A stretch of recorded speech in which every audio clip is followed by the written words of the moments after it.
दोस्तों, एक बार गौतम बुद्ध अपने भिक्षुओं के साथ एक वृक्ष के नीचे बैठकर विश्राम कर रहे थे। उस वृक्ष की छांव में बुद्ध अपने भिक्षुओं की जिज्ञासा दूर कर रहे थे। बुद्ध के सभी भिक्षु एक एक करके उससे प्रश्न पूछ रहे थे और गौतम बुद्ध उनके प्रश्नों के उत्तर दे रहे थे। बुद्ध के उन भिक्षुओं में कुछ भिक्षु ऐसे भी थे जो कुछ समय पहले ही संघ से जुड़े हुए थे, जिसके कारण अभी उनके भीतर वह समझ पैदा नहीं हुई थी जो गौतम बुद्ध के प्रवचनों को समझ सके। गर्मियों का समय था, सूरज अपने चरम पर था और चारों तरफ धूप ही धूप थी। लेकिन उस वृक्ष के कारण बुद्ध और उनके सभी भिक्षु आराम से छांव में बैठे हुए थे। इतने में ही गौतम बुद्ध के एक भिक्षु की नजर एक बूढ़े व्यक्ति पर पड़ती है जो उस वृक्ष के पास से ही गुजर रहा था। वह भिक्षु उस बूढ़े व्यक्ति को देखकर अचानक से ही हंसने लगता है। उस बूढ़े व्यक्ति की उम्र बहुत ज्यादा हो गई थी, जिसके कारण उसकी कमर मुड़ गई थी।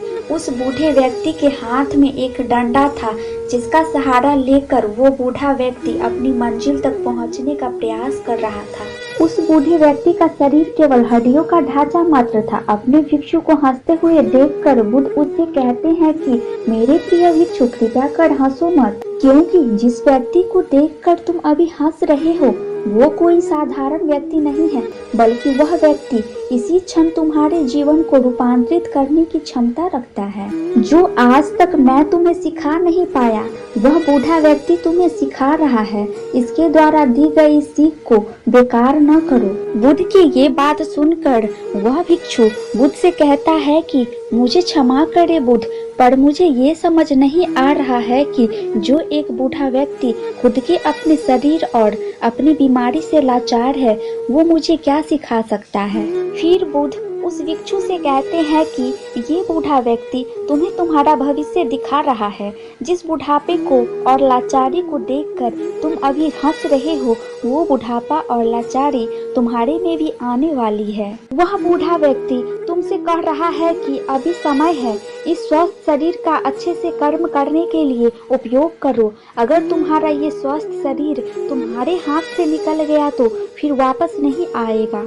और अभी तुम्हारा ये शरीर सही से काम कर रहा है, जैसे कि तुम्हारे हाथ पैर, आँख, कान और ये सभी चीजें सही से काम कर रही है। क्या यह छोटी बात है और क्या तुम इसे मामूली सी बात समझ रहे हो? यह घटना कोई साधारण घटना नहीं थी जो अभी तुम्हारे साथ घटी, और ये घटना तुम्हारे जीवन को बदलने की क्षमता रखती है।